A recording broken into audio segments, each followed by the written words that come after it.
네, 히브리서 이제 오늘까지 두 번째 시간이고요. 이제 오늘 마무리하게 되는데요. 지난주에 좀 시간의 말씀이 좀 기억이 나십니까? 네, 너무나도 커가지고 잘 안 들릴 정도로. 히브리서는 한번 내용을 잠깐 한번 복습해보고 가겠습니다. 히브리서는 로마의 네로 황제 정권 당시에 기독교인들에 대한 극심한 박해 때 그 당시 기독교인들에게 쓰여진 이제 서신서 책입니다. 너무나 극심한 박해로 인해서 이제 신앙을 포기하는 거죠. 유대교를 믿다가 그리스도로 개종한 기독교인들이 이제 다시 유대교로 돌아가는 이제 그런 안타까운 일들이 이제 발생해서 이제 히브리서 이 서신을 써서 믿음의 인내를 가지고 잘 견디자 하면서 이제 예수 그리스도가 어떤 분이신지 그리스도의 탁월성에 대해서 계속 집중적으로 이야기하고 있죠. 그래서 믿음에 대해서 우리가 누구를 믿느냐, 믿음의 대상 그리스도에 대해서 그 탁월성에 대한 주로 내용이 이제 쓰여져 있습니다. 그래서 지난 시간에는 그리스도의 인격에 대해서 그리스도는 만유의 상속자이시다. 그로 말미암아서 모든 세계가 다 지어졌다. 이제 이 내용을 처음에 서론으로 하면서 이제 딱 못을 받고 이제 시작을 하는 거죠, 내용을. 그리스도는 왕이시다. 모든 만물을 지으신 분이시다. 모든 만물이 그리스도에게 복종한다. 그래서 그리스도는 천사보다도 탁월하다. 너희가 얼마나 천사를 신비롭게 보고 대단하게 보느냐. 그런데 천사보다 탁월하다. 너희가 얼마나 이 모세라고 하는 지도자를 그렇게 대표적인 지도자로 중요하게 여기느냐. 그 모세보다도 탁월하신 분이다. 그리스도는 하늘에 계신 큰 대제사장이시고 고난으로 순종함을 배우신 분이다. 모든 자에 대해서 영원한 대제사장이기 때문에 그 어떤 제사장들보다 탁월하다. 그러니까 구원을 등한히 여기지 마라. 귀하게 여거라. 핍박이 있더라도 인내해라. 확신을 가져라. 그리스도를 굳게 붙잡아라. 출애굽 1세대들 기억하지 않느냐. 그들처럼 불순종하지 마라. 순종하면 그리스도 안에서 정말 참된 안식을 누릴 수가 있다. 그리고 이제 영적 미성숙에서 벗어나서 이제 자라가야 한다. 하나님의 말씀 지각으로 연단을 받아 이제 단단한 음식을 먹는 장성한 자에 이르러라. 구원받지 못하는 배교자들처럼 살지 말고 너희는 구원받은 자들이지 않느냐. 그러니까 하나님의 신실하신 약속을 믿으면서 믿음 안에서 소망을 가지고 열심히 살 것을 당부하는 그런 말씀을 우리가 지난 시간에 살펴보았습니다. 뭐 처음 듣는 것처럼 지금 다들 표정하고 계신데요. 지난 시간에 다 한번 좀 훑어본 내용입니다. 자, 이제 오늘은 히브리서 7장에서 마지막 13장까지 한번 살펴보도록 하겠습니다. 교재 9쪽 중간 10원 히브리서 7장인데요. 그리스도의 제사장직이 아론의 제사장직보다 탁월하다. 계속해서 그리스도의 탁월성에 대해서 이야기하고 있습니다. 히브리서 7장, 8장, 9장이 내용적으로는 히브리서 제일 어려운 부분이에요. 저도 이걸 준비하면서 너무 어려워서 막 이 자료 찾아보고 저 자료 찾아보고 시간을 많이 쏟았습니다. 7장, 8장, 9장이 좀 어렵습니다. 그래도 최대한 좀 쉽게 설명을 하도록 하겠습니다. 제사 제도에 관해서 나와서 그럽니다. 사실 오늘날 우리는 21세기를 살아가잖아요. 우리는 21세기를 살아가고 있는 우리가 이 7장, 8장, 9장 이제 좀 제사적인 제도의 내용을 우리가 읽을 때는 잘 이해가 되지 않죠. 좀 어려워요. 그런데 그거는 21세기를 살아가기 때문에 오늘 우리가 안 하니까 좀 어렵지만 이 당시 히브리서를 읽는 유대교 출신의 기독교인들은 그 내용을 보면서 어렵지 않은 내용으로 이제 이해하고 있었다라는 것이죠. 이 서신서를 받아서 읽던 성도들은 그 당시 구약의 제사제도에 너무나 잘 알고 있었기 때문에 이 제사제도를 이야기를 꺼내면서 뭐 비유하고 하면은 그렇구나, 그렇지 하면서 이런 의미가 있구나 이제 너무 쉽게 이해했을 거라는 거죠. 그러나 오늘 우리는 어떤 율법적인 제사를 드리지 않으니까 제사 하나하나의 방식이나 특징, 뭐 정확한 의미에서 의미에 관해서 우리는 잘 모르니까 오늘 우리가 읽을 때는 이제 익숙하지 않은 단어들, 어떤 그런 내용들이 나오니까 오늘 우리에게는 좀 어려운 내용입니다. 먼저 히브리서 7장에 보면 이제 멜기세덱이라는 사람이 나옵니다. 그리스도의 이 제사장직의 탁월함, 우월성을 언급할 때 이 멜기세덱이라고 하는 이 인물을 같이 이야기하고 있어요. 우리 히브리서 7장 1절에서 3절, 1, 2, 3절 함께 읽겠습니다.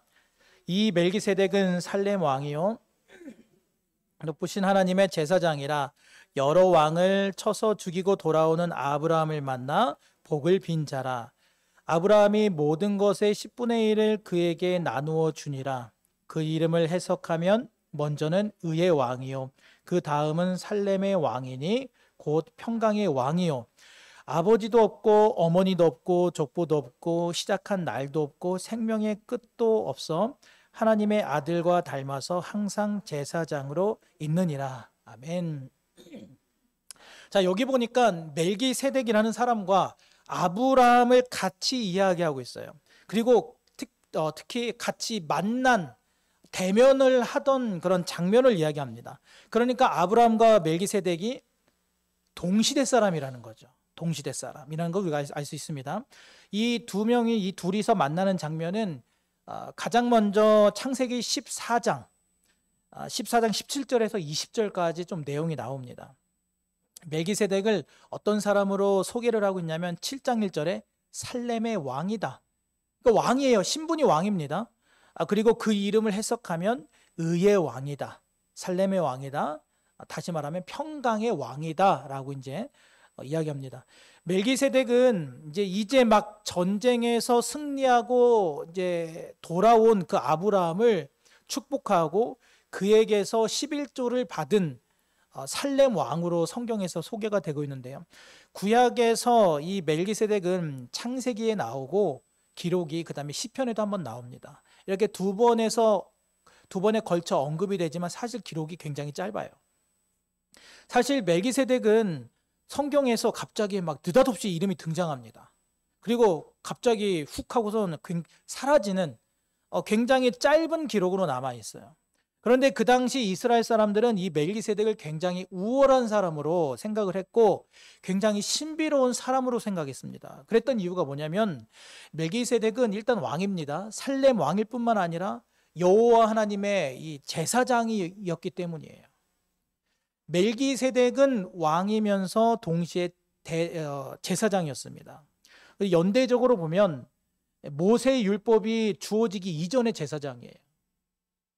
다시 말하면 최초의 임명직 대제사장이 이 아론이었는데 그 아론보다 훨씬 이전 앞선 제사장인 거죠. 다시 말하면 이스라엘의 율법이 주어지기 전입니다. 시내산에서 모세가 율법을 받기도 전이에요.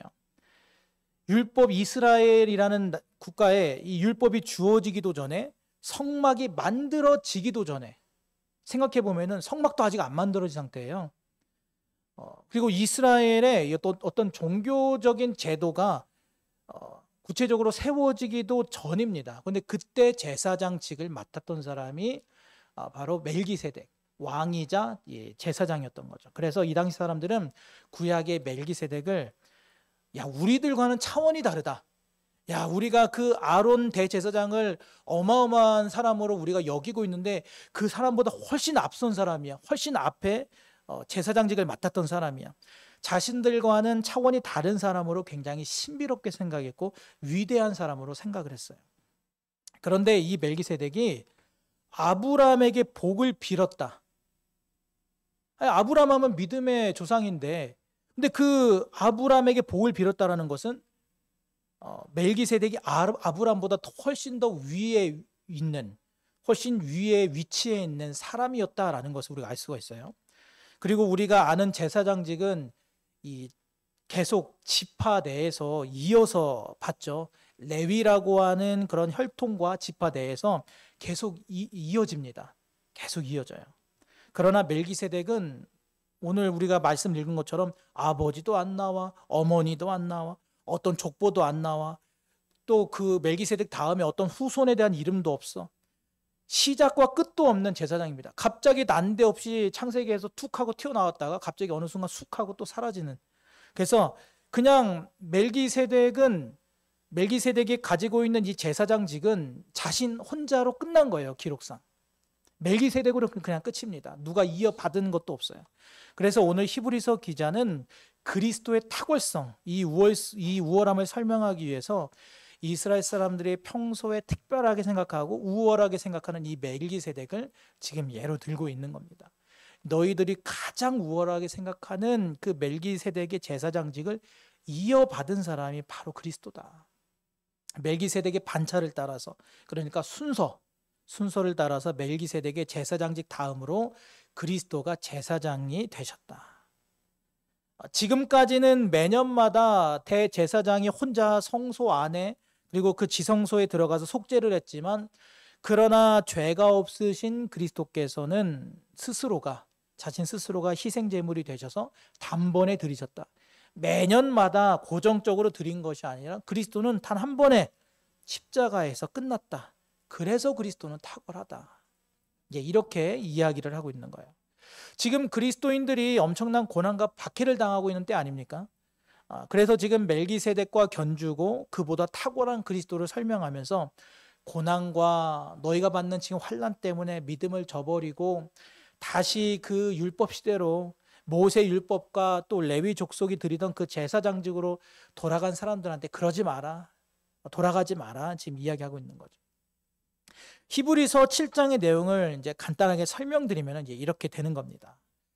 그 다음에 8장을 한번 보겠습니다. 문제 2번. 그리스도의 언약이 더 탁월하다. 그리스도의 사역은 더 나은 사역인데, 그래서 구약의 언약과 새 언약을 이야기하는데요. 우리 8장 1절과 2절 함께 읽겠습니다. 8장 1절과 2절. 지금 우리가 하는 말의 요점은 이러한 대제사장이 우리에게 있다는 것이라. 그는 하늘에서 지극히 크신 이의 보좌 우편에 앉으셨으니 성소와 참 장막이 섬기는 이시라. 이 장막은 주께서 세우신 것이요 사람이 세운 것이 아니니라. 아멘. 간단히 설명드리면 이렇습니다. 우리에게는 대제사장이 있다. 그리고 그분은 하늘 보좌 우편에 앉으셨다. 그분은 하늘에서 우리를 대표하신다. 그리고 그것은 모형이 아니라 하늘에 있는 장막이다. 그것은 모형이 아니라 실물이다. 우리가 가게 될 실물이다. 확실히 있는 것이다. 그리고 우리 5절 함께 읽겠습니다. 5절 시작. 그들이 섬기는 것은 하늘에 있는 것의 모형과 그림자라. 모세가 장막을 지으려 할 때 지시하심을 얻음과 같으니 이르시되 삼가 모든 것을 산에서 내게 보이던 본을 따라 지으라 하셨느니라. 아멘. 우리가 구약시대 때 있었던 성막은 모형이라는 거죠. 그리고 앞으로 우리가 가서 살 천국의 모형이지만 모형, 그냥 단순히 모형으로 끝나는 것이 아니라 사실은 실물이라는 거예요. 그리고 천국은 흠이 없다는 거예요. 그러면서 9장에 그리스도의 희생과 관련하여서 이 장막을 이야기합니다. 성막에 대해서 묘사를 하는데 성막에 쓰였던 제사에 쓰인 많은 기구들을 쭉 이야기해요. 제물을 드리고 또 제사를 드릴 때 그때 쓰였던 많은 그릇들 또 기구들을 쭉 열거하면서 물론 그것은 이제 거룩한 성물이지만 결국엔 그것도 세상적인 것이다 라고 하는데, 우리 9장 9절과 10절 9장 9절과 10절 함께 읽겠습니다. 이 장막은 현재까지의 비유니 이에 따라 드리는 예물과 제사는 섬기는 자를 그 양심상 온전하게 할 수 없나니 이런 것은 먹고 마시는 것과 여러 가지 씻는 것과 함께 육체의 예법일 뿐이며 개혁할 때까지 맡겨둔 것이니라. 아멘. 그리고 제사장들의 활동을 이야기합니다. 물론 제사 때 쓰였던 이제 기구들은 다 거룩한 것이죠. 그냥 장막 밖에서 일반적으로 사람들이 뭐 밥 먹을 때 쓰고 뭐 먹을 때 쓰던 뭐 컵, 그릇과 비할 바는 안 됩니다. 그러니까 성물이죠. 그렇다고 해서 그 성물 자체가 인간의 죄를 뭐 사한다거나 아니면 뭐 인간을 한층 더 높은 거룩한 사람으로 변화시킨다거나 이런 게 아니라는 거예요. 제사장들의 활동도 마찬가지입니다. 그 제사장들이 하는 직무 자체는 소중하지만 그것도 제사장들이 하나하나 하는 것 자체가 막 뭔가 능력을 가지고 있다거나 완벽한 게 아니라 그저 일시적인 것이고 그리스도가 오시기 전까지 일시적인 것이고 임시적이라는 거예요. 한계가 있다는 겁니다. 그래서 어떤 외적인 일, 형식 자체, 형식적인 일을 내가 행했다라고 해서 내적인 문제를 우리 안에 내면적인 죄의 문제를 해결할 수 있다는 착각에 빠져서는 안 된다라는 거. 내적인 것에 초점을 맞춰서 살아가야 한다라는 것입니다. 여러분 우리가 신앙생활 할 때도 마찬가지죠. 그냥 뭐 1시간 예배 드리는 것 자체로 만족하는 거예요. 난 됐다. 남들은 집에서 편안히 쉬고 있지만 나는 그래도 교회에 나와서 이 힘들고 아픈 몸을 이끌고 나는 예배했다. 나는 완벽해. 나는 대단한 신앙인이야. 만족한다거나 아니면 나는 우리 교회에서 제일 많은 예배 횟수를 드려. 나보다 더 예배를 많이 드리는 사람은 없어. 한다거나 나는 다른 사람보다 나는 더 찬양을 더 잘해. 난 찬양을 더 많이 불러. 나는 헌금을 많이 해. 나는 기도를 되게 많이 길게 해. 이런 걸로 우리가 만족감을 삼아서는 안 된다는 겁니다. 중요한 것은 물론 뭐 예배를 열심히 드리셔야죠. 헌금 많이 하십시오. 힘껏 내서 힘껏 할 수 있는 만큼 은혜 안에서 마음을 들여 많이 하시고 기도도 내가 할 수 있는 한 건강이 허락하는 한 많이 하십시오. 중요한 것은 우리의 신앙생활 가운데 내 삶의 변화가 같이 따라야 한다는 거예요. 정해진 시간에 정해진 장소에서 예배를 드릴 뿐만 아니라 내 삶이 뭐가 돼야 돼요? 예배가 돼야 하는 거죠. 예배가 되고 하나님의 은혜를 내가 많이 받았으면 당연히 내가 은혜를 많이 받은 만큼 내 삶의 변화가 일어나야 하고 계속해서 성장하고 성숙해가는 그런 것에 우리가 초점을 맞춰야 된다. 형식도 중요하지만 형식에만 우리가 너무 집중해서 그것을 우리가 본질 삼아서 살아가면 안 된다는 거죠. 여러분 우리가 형식도 중요하지만 우리의 본질, 내면까지도 잘 챙겨서 신앙생활하는 저와 여러분이 될 수 있기를 소망합니다. 그러면서 이제 희생제물에 대해서 이야기를 하는데요. 9장 11절 이하에 보면 더 나은 희생제물, 희생제물 중에서도 더 나은 희생제물에 대해서 나옵니다. 우리 함께 9장 13절과 14절, 9장 13절, 14절 함께 읽습니다. 염소와 황소의 피와 및 암송아지의 죄를 부정한 자에게 뿌려 그 육체를 정결하게 하여 거룩하게 하거든 하물며 영원하신 성령으로 말미암아 흠없는 자기를 하나님께 드린 그리스도의 피가 어찌 너희 양심을 죽은 행실에서 깨끗하게 하고 살아계신 하나님을 섬기게 하지 못하겠느냐. 아멘. 그리스도의 피는 양심을 죽은 행실로부터 깨끗하게 한다는 거예요. 옛날에는 동물의 피를 드렸지만 이제 지금은 다르죠. 동물의 피가 아니라 그리스도의 피라는 거예요. 그리스도의 피, 그러니까 그리스도의 희생은 영원한 구속 그리고 양심을 죽은 행실로부터 깨끗게 한다는 것입니다. 구약의 율법은 죄를 죄로 인식하게 합니다. 죄로 이제 깨닫게 하는 역할을 하기 때문에 꼭 필요하죠. 하지만 그 율법이 우리의 죄 문제를 해결하지 못했다라는 거예요.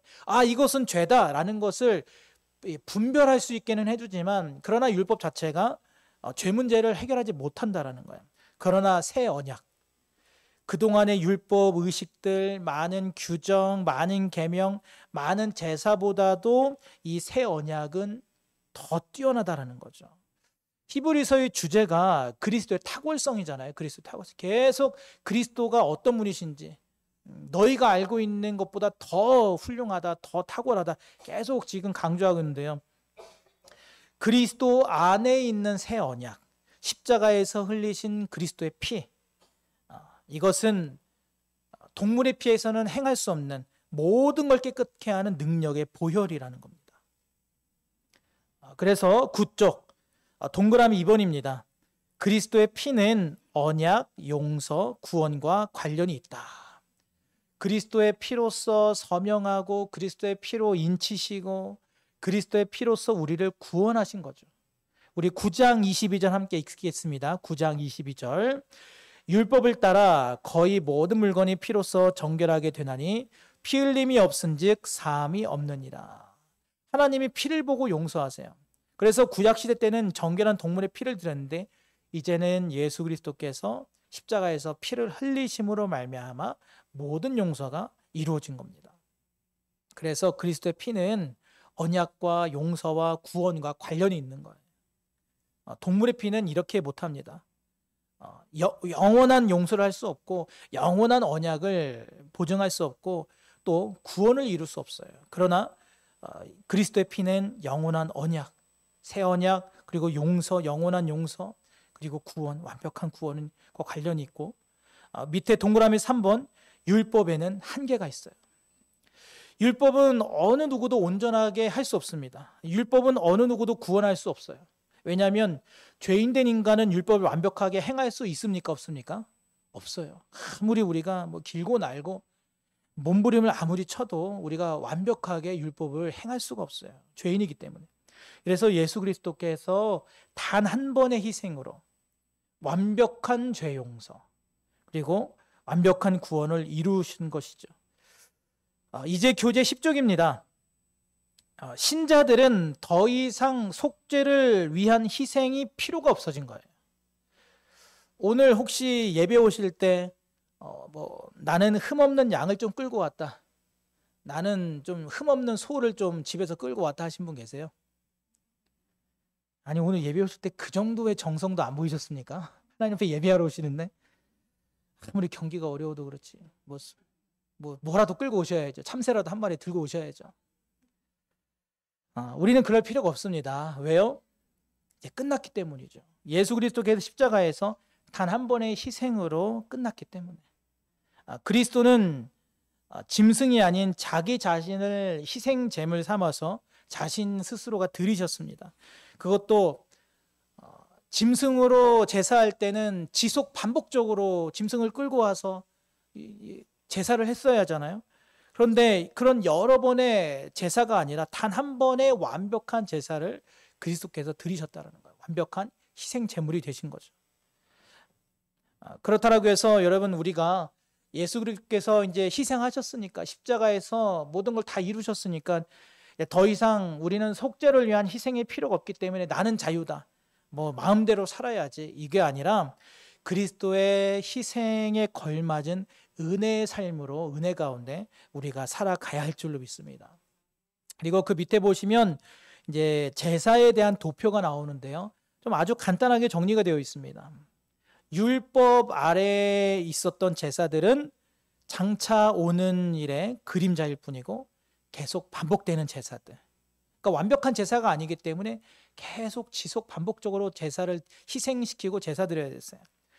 그리고 율법에 매여 있다 보니까 계속 죄의 굴레를 못 벗어나서 오히려 죄를 생각하게 합니다.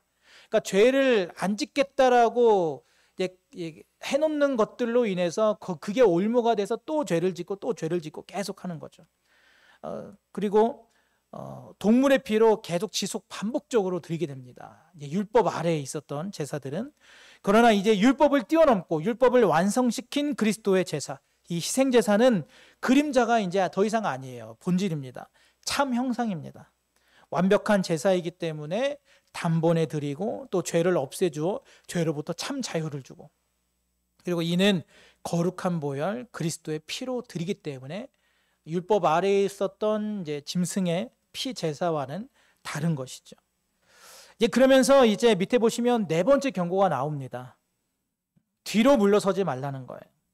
신자는 믿음으로 하나님께 나아가고 소망을 굳게 붙잡고 사랑과 선행을 격려해야 한다는 거죠. 우리 히브리서 10장 19절과 20절 함께 읽겠습니다. 히브리서 10장 19절과 20절.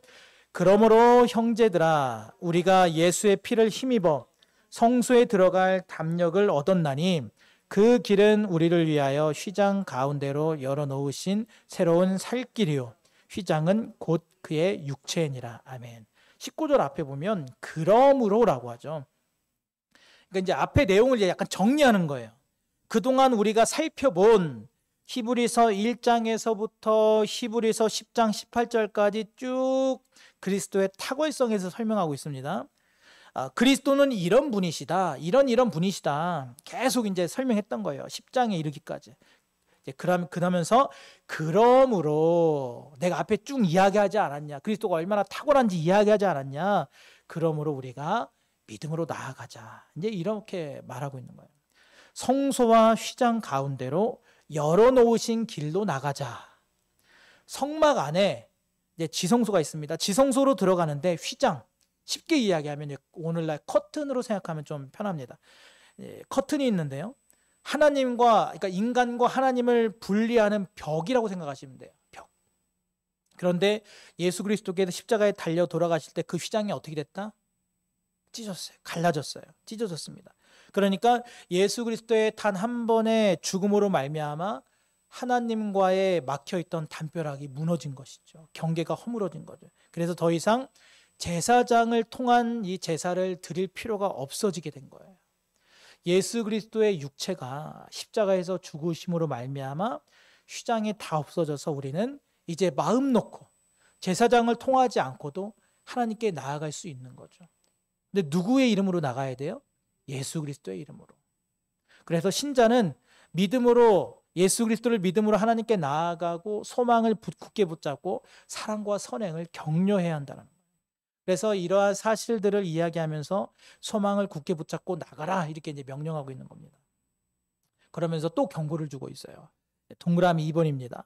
진리를 안 후에 의도적으로 배교하는 자들은 하나님의 심판을 받는다. 또 경고하고 있어요.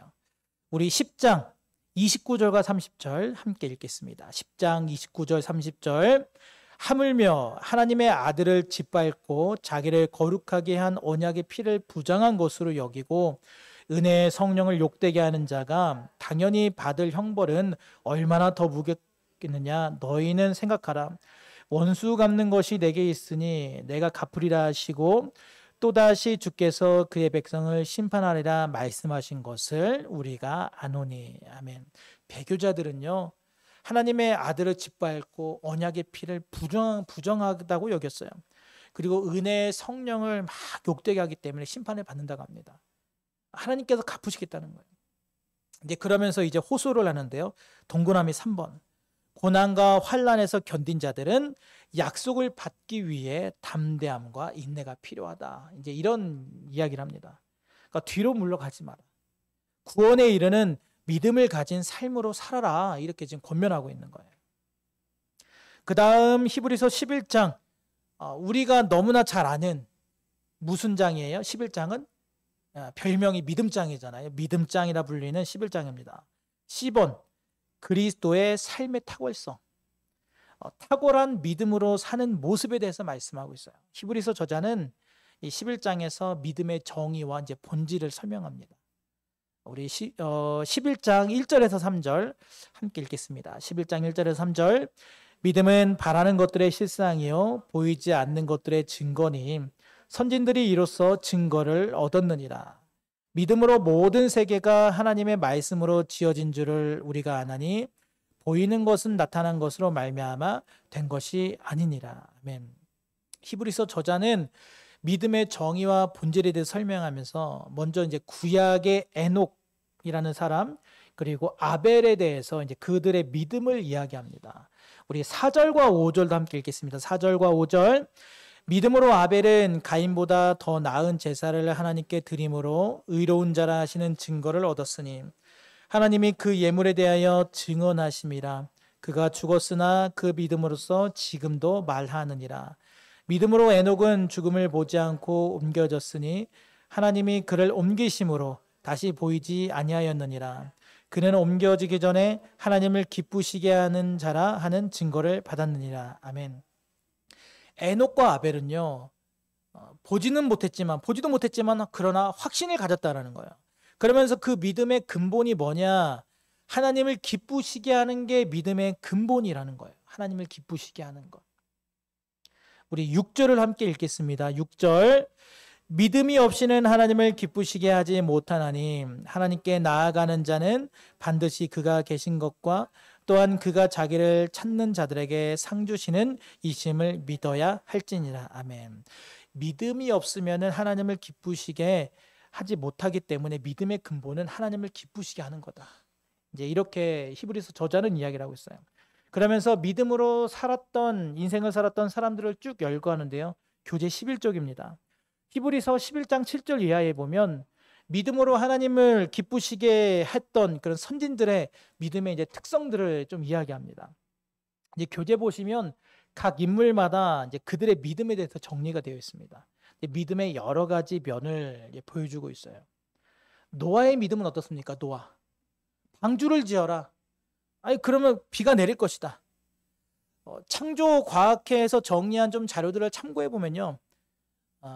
물론 다 추측입니다만 이때 당시에 이제 노아 때가 되기까지는 이 지구상에 비라는 것이 한 번도 내리지 않았을 거다라고 이제 추측을 합니다. 뭐 온도라든가 습도라든가 여러 가지 면에서 환경적으로 최적화되었기 때문에 뭐 비구름이나 이런 것이 형성되지 않았을 걸로 추측을 하고 일평생 단 한 번도 비라는 것을 이 시대 사람들은 경험하지 않았기 때문에 노아 당시 사람들은 비라는 것에 대해서 전혀 개념도 없고 한 번도 경험해 보지 않고 또 비가 내리는 어떤 장면을 본 적도 없는 이제 그런 상황이었을 거라는 거예요. 그런데 그런 사람들에게 이 땅을 뒤덮는 이 비라는 것이 올 것이다라고 이제 선포를 하고 이제 방주를 이제 노아가 만들었다라는 거죠. 노아를 포함하여서 노아도 마찬가지입니다. 노아를 포함하여서 모든 사람들이 단 한 번도 경험해 보지 않았던 비, 그 비로 인해 또 대홍수라는 것이 일어날 것이다. 그러나 노아는 무조건 하나님의 말씀에 적극적으로 순종하고 반응했다라는 거죠. 그게 하나님을 기쁘시게 했던 노아의 믿음이라는 것입니다. 시간상 모든 인물들을 다 자세히 살펴보지는 못하고요. 쭉 믿음의 선진들에 대해서 살펴보시면 그 여러 특성들을 보실 수가 있습니다. 여기에서 결론적으로 중요한 게 뭐냐면 사실 이 각각의 인물들이 다 평범한 사람들이었다는 거예요. 하나님께서 이 평범한 사람들을 부르셨지 처음부터 믿음이 좋은 사람을 부르지 않으셨다는 거죠. 노아는 술 취해서 옷을 벗고 잡니다. 부끄러움을 당하죠. 그리고 사라는 90살에 너는 곧 아기를 가질 것이라 했을 때 비웃던 사람이었어요. 하나님의 약속의 말씀 비웃던 사람. 아브람 어땠습니까? 애굽에 들어갔을 때 자기 아내 사라가 너무 예뻐서 동생이라 속이고, 또 야곱은 희대의 사기꾼이었습니다. 모세는 살인을 저질렀어요. 라합은 기생이었습니다. 사실 생각해 보면 믿음의 선진들 중에서 처음부터 대단한 사람들은 없었다라는 거예요. 우리랑 다 비슷한, 성정이 비슷한 사람들입니다. 하나님께서는 평범한 사람들을 부르셨다라는 거죠.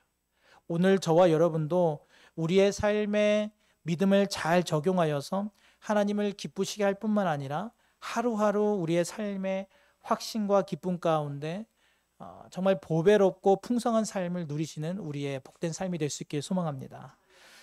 이제 교재 12쪽입니다. 12장부터는 그리스도처럼 이제 인내하는 믿음에 대해서 이야기를 하는데요. 그리스도를 본받아서 포기하지 말고 인내하면서 그들에게 주어진 믿음의 경주를 달려라, 이렇게 이야기해요. 여기에서 중요한 것은 인내입니다. 인내하는 것. 인내함으로 달리는 거예요. 또 하나님께서 믿음의 자녀들이 어려운 상황에 있을 때 그들이 잘 지탱할 수 있도록 자녀들의 유익을 위해서 징계하시기 때문에 하나님이 주시는 그 징계의 연단을 잘 감당하라, 이제 권면하고 있어요. 우리가 자녀를 양육할 때 사랑하기 때문에 내 자녀가 잘못된 길에 들어서지 않도록 야단도 치고 그러면 안 돼 하면서 계속 반복해서 가르치고 하는 것과 마찬가지예요. 사랑하기 때문에 벌을 주고 그 벌을 통해서 그 자녀에는 내가 뭘 잘못했구나라는 것을 생각해 보면서 연단을 받는 거죠. 그러면서 이제 그들이 주저하지 않고 이제 힘낼 것을 격려하고 있고요. 화평함과 거룩함을 따르도록, 그리고 악에 의해서 약한 것에 영향을 받지 않도록 은혜와 복을 잃지 말라, 이제 이런 권면을 합니다. 여기에서 화평함과 거룩함을 따르는 게 굉장히 중요해요. 모든 사람과 더불어서 화평함과 거룩함을 추구하는 일은 세속적인 것을 멀리하면서 동시에 하나님의 은혜와 복을 누리는 가장 좋은 길이기 때문입니다. 우리가 모든 사람하고 화평하고 우리가 하나님에 대해서 거룩함을 추구할 때 우리가 이 땅에 주님께서 주신 사명들, 이제 빛으로 소금으로서의 소명을 우리가 감당하게 되는 것이고요. 이때 복음이 더 잘 증거되는 거예요. 또 하나님께 영광이 되는 거예요. 하나님을 이 땅 가운데 나타나게 하는 줄로 믿습니다. 그러한 삶에 하나님의 은혜와 복이 임하는 거죠. 그래서 우리가 모든 사람에 대해서 화평함을 이루고 거룩함을 추구하는 것이 우리의 삶에서 너무너무 중요합니다. 그리고 이제 그 밑에 보시면 이제 마지막 경고가 나와요. 말씀하신 이에게 듣는 것을 거역하지 마라. 들으라는 거예요. 경건함과 두려움으로 하나님을 기쁘시게 섬기라. 이렇게 이제 경고하고 있는 겁니다. 여기서 중요한 것은 하나님의 말씀을 내 수준으로, 하나님이 이렇게 말씀하셨는데 내가 내 생각에는 이렇게 하나님의 말씀은 너무 좀 과한 것 같아. 그래서 내 수준에 맞춰서 좀 낮춰가지고 나에게 맞게끔 하나님의 말씀을 하나하나 고쳐가지고 순종해서는 안 된다는 거예요. 하나님의 기준, 하나님의 말씀 그대로 우리가 순종하고 섬기는 겁니다. 여러분, 우리 모두에게 하나님이 말씀하신 그대로 순종하고 섬기는 은혜가 있기를 소망합니다. 하나님의 말씀을, 이만큼에 있는 하나님 말씀을 깎아내려가지고 내 수준에 맞게 하나님 말씀을 고쳐 쓰는 게 아니에요. 뭐 사람도 고쳐 쓰지 말라고 하는데 하나님의 말씀도 여러분 고쳐 쓰는 게 아닙니다. 이제 마지막으로 히브리서 13장입니다. 13장에는 몇 가지 우리가 헌신해야 될 일에 대해서 나오고 있어요. 탁월한 삶을 위한 헌신, 그러니까 예수를 따르는 삶인 거죠. 탁월한 삶을 위한 헌신, 다른 사람의 필요에 대해서 사랑으로 반응하라. 우리 13장 1절에서 3절을 함께 읽겠습니다. 13장 1절에서 3절. 형제 사랑하기를 계속하고 손님 대접하기를 잊지 말라. 이로써 부지 중에 천사들을 대접한 이들이 있었느니라.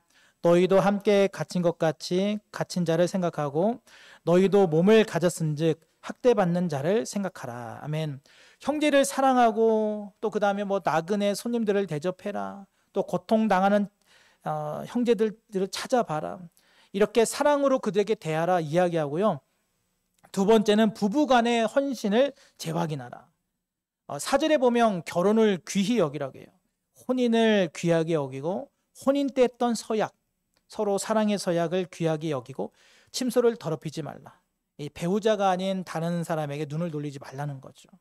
그 다음에 돈을 사랑하지 말고 만족하며 주 안에서 확신을 가져라라고 하는데요. 우리 5절과 6절을 함께 읽겠습니다. 5절과 6절. 돈을 사랑하지 말고 있는 바를 족한 줄로 알아. 그가 친히 말씀하시기를 내가 결코 너희를 버리지 아니하고 너희를 떠나지 아니하니라 하셨느니라.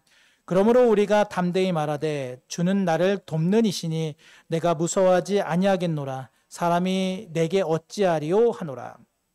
돈을 사랑하지 말라. 혹시 돈 싫어하시는 분 계세요? 그냥 합주기가 되셨네요. 지금보다 예수를 내가 더 잘 믿겠다. 돈은 필요 없어. 돈 다 갖다 버릴 거야. 이런 분 계시면 차라리 헌금을 하시거나 아니면 저에게 주시면 더욱 감사하겠습니다. 돈은요, 우리 삶에 꼭 필요한 것이죠. 우리의 육신을, 하나님이 우리의 육신도 하나님 주신 거잖아요. 우리의 육신을 잘 건사하기 위해서 우리가 하나님의 이 땅 가운데 하나님 부르시기 전까지 이 땅에서 하나님의 뜻대로 살아가기 위해서 필수 불가결합니다. 사명을 다하기 위해서 돈이 필요하죠. 돈 자체가 부정한 존재는 아니에요. 그러나 분명한 것은 돈은 우리에게 있어서 사용의 대상이지 사랑의 대상이 아니라는 거예요. 돈을 사랑하는 순간 돈은 우상이 되어버리고 맙니다. 여러분, 돈은 규모에 맞게 하나님이 기뻐하실 만한 선한 일에, 좋은 일에 써야 하는 것입니다. 그리고 밑에 보시면 항상 변하지 아니하시고 동일하신 예수 그리스도의 성품을 본받는 경건한 지도자의 믿음을 본받아라. 또 그들에게 복종하라. 우리 13장 8절 함께 읽겠습니다. 13장 8절. 예수 그리스도는 어제나 오느니라 영원토록 동일하시니라. 아멘. 너무나 우리에게 힘이 되고 든든한 말씀이죠. 그리스도의 성품인 영원하다라는 거예요. 변함이 없으시다는 거예요. 그래서 그 밑에 잘못된 가르침을 거부해라. 잘못된 가르침. 잘못된 가르침을 거부하기 위해서는 뭐가 참인지, 뭐가 진짜인지, 참된 가르침이 뭔지를 알아야겠죠. 우리가 이렇게 수요일마다 말씀을 연구하고 공부하고 무엇이 하나님의 가르침인지 배우는 이런 시간이 참으로 귀한 시간인 줄로 믿습니다. 그렇기 때문에 예수 그리스도를 우리가 잘 믿기 위해서는 참된 가르침에 대해서 계속 우리가 연구를 해야 돼요. 말씀을 계속 알아야 돼요. 깨달아야 합니다. 그리고 그 밑에 보시면 예수 그리스도를 믿음으로 져야 할 능력이 있다는 것을 기억하라. 우리가 마땅히 져야 할 십자가, 우리가 예수 그리스도를 믿음으로 우리가 받게 되는 고난이 있을 수 있어요. 이제 그것을 기억하라는 겁니다. 그리고 하나님께 모든 영광과 찬송을 드리고 선을 행하고 나눠주는 일에 힘쓰라. 이제 교재 13쪽입니다. 그분의 뜻에 순종하기 위해 기도하는 가운데 주님을 의존하라. 이렇게 위에서부터 보시면 총 8가지 권면을 계속 이제 주고 있어요. 이런 권면을 통해서 우리는 참 예수 그리스도의 사랑은 우리가 아는 것으로 우리가 배우는 걸로 끝나는 것이 아니라 우리의 실생활에서 이제 삶에서 헌신으로 드러나고 삶에서 적용까지 나아가야 한다라는 거예요. 계속 이제 8가지 권면을 주는 이유가 그리스도를, 그 탁월하신 그리스도를 너희가 그렇게 아는 걸로만 끝나는 것이 아니라 너희들의 삶에서 나타나야 된다. 계속 이제 이야기하고 있는 거예요. 여러분, 우리가 단지 믿는 것으로 우리의 믿음이 드러나고 내가 믿는 것으로 내 믿음이 어떤 자랑이 되어지는 것이 아니라 그 말씀이 배운 것들이 말씀이 우리 삶에서 반드시 능력으로 나타나야 할 줄로 믿습니다. 그게 진짜 힘 있는, 그게 진짜 믿음 있는 그리스도인인 거예요. 그리고 히브리서 마지막 결론에 가서는 이제 지금까지 강조했던 내용들을 이제 총망라하면서 마지막에 이제 축복의 기도를 드리는 것으로 히브리서가 끝이 나게 됩니다. 자, 그러면 이제 배운 내용들을 전체적으로 잠깐 한번 정리해 보도록 하겠습니다. 히브리서 주제가 뭡니까? 히브리서 주제. 그리스도의 탁월성. 그 밑에 이제 콜로리지라고 하는 이제 신학자가 했던 말을 함께 같이 읽어보겠습니다. 로마서는 기독교의 필요성을 입증했고 히브리서는 기독교의 탁월성을 입증했다. 그리스도가 얼마나 어떤 분이신지 어떤 존재인지 그 탁월성을 입증하는 성경입니다. 히브리서에 보면 더라는 말이 여러 번 나와요. 더 낫다, 더 좋은 소망, 더 좋은 언약. 그래서 히브리서 주제는 그리스도의 탁월성입니다. 그 다음 목적입니다. 히브리서는 그리스도로부터 떨어져 이제 유대교로 돌아가는 자들을 막기 위해서 기록됐다. 많은 사람들이 유대교로 돌아왔기 때문에 이제 그들을 막기 위해서 기록됐고, 히브리서는 이제 독자들에게 확고한 믿음과 어떤 성숙을 도전하기 위해서 이 히브리서를 서신서를 기록했습니다. 그들의 믿음이 떨어지지 않도록 더욱더 확고한 믿음을 갖고 모든 현재 겪는 모든 박해에 견디면서 또 성숙해져가는 그러도록 도전을 주는 책이 바로 히브리서예요. 그 다음 핵심 구절입니다. 이제 조금 길지만 우리 같이 핵심 구절을 읽겠습니다. 그러므로 우리에게 큰 대제사장이 계시니 승천하신 이 곧 하나님의 아들 예수시라. 우리가 믿는 도리를 굳게 잡을지어다. 우리에게 있는 대제사장은 우리의 연약함을 동정하지 못할 실리가 아니요 모든 일에 우리와 같이 시험을 받으신 이로되 죄는 없으시니라. 그러므로 우리는 긍휼하심을 받고 때를 따라 돕는 은혜를 얻기 위하여 은혜의 보좌 앞에 담대히 나아갈 것이라. 7장 26, 27절. 이러한 대제사장은 우리에게 합당하니 거룩하고 악이 없고 더러움이 없고 죄인에게서 떠나 계시고 하늘보다 높이 되시니라. 그는 저 대제사장들이 먼저 자기 죄를 위하고 그 다음에 백성의 죄를 위하여 날마다 드리는 할 필요가 없으니 이는 그가 단번에 자기를 드려 이루셨음이라. 12장 1, 2절. 이러므로 우리에게 구름같이 둘러싼 허다한 증인들이 있으니 모든 무거운 것과 얽매이기 쉬운 죄를 벗어버리고 인내로서 우리 앞에 당한 경주를 하며 믿음의 주요 또 온전케 하시는 이인 예수를 바라보자. 그는 그 앞에 있는 기쁨을 위하여 십자가를 참으사 부끄러움을 개의치 아니하시더니 하나님 보좌 우편에 앉으셨느니라. 아멘. 그리스도께서 얼마나 탁월한 분이신지, 어떤 존재인지, 우리가 왜 그분을 소망을 갖고 살아가야 하는지, 또 왜 우리가 믿음의 경주를 해야 하는지, 주님이 어떤 분이신지, 또 그분이 주시는 그 새 언약, 그 참 소망이 어떤지 이런 것을 이제 이 말씀 속에서 녹여주고 있어요. 자, 그 다음 이제 마지막 적용입니다. 우리가 어떻게 신앙의 경주에서 승리할 수 있는가? 경주에 방해되는 것들을 제거해야겠죠. 경주에서 방해되는 것, 모든 것을 다 제거해야 돼요. 무거운 것, 얽매기 쉬운 것, 죄입니다. 그 죄를 벗어버리라고 하죠. 우리 각자의 경주가 사람마다 다 다릅니다. 왜냐하면 저마다 내가 신앙생활 할 때 나에게 방해되는 게 모두가 다 똑같을 수는 없거든요. 누군가는 뭐 게으름이, 누군가는 어떤 의심, 또 누군가는 어떤 교만함, 어떤 누군가는 물질. 이러한 무익한 내 신앙에 있어서 무익한 것들을 다 벗어버리고 우리가 끝까지 인내해야 된다는 거죠. 인내로서 우리 앞에 당한 경주를 경주하며 포기하지 않아야 할 줄로 믿습니다.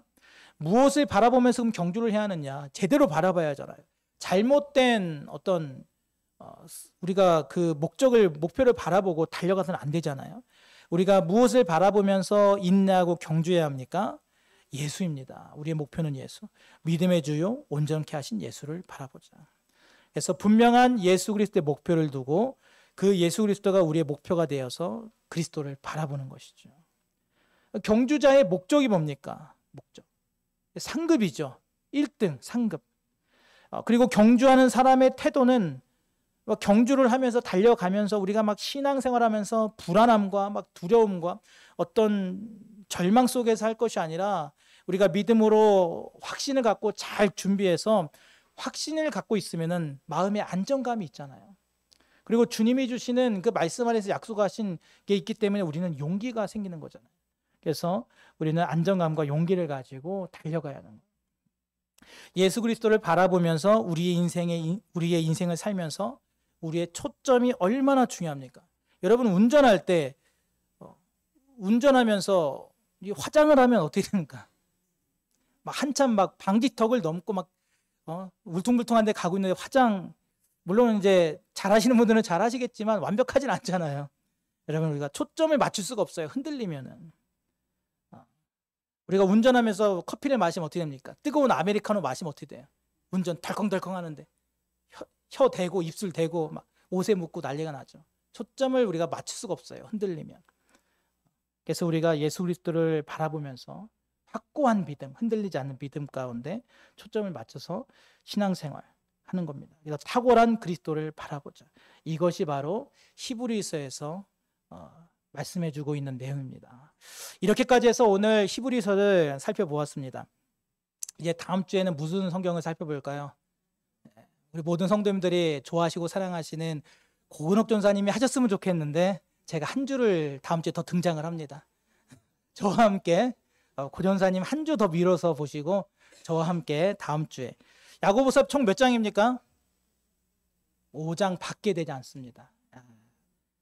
그래서 우리가 야고보서 함께 읽어오셔서 다음 주 한 주 바짝 해가지고 야고보서를 살펴보면서 어떤 또 그 말씀 가운데 은혜를 주고 있는가 함께 나누도록 하겠습니다.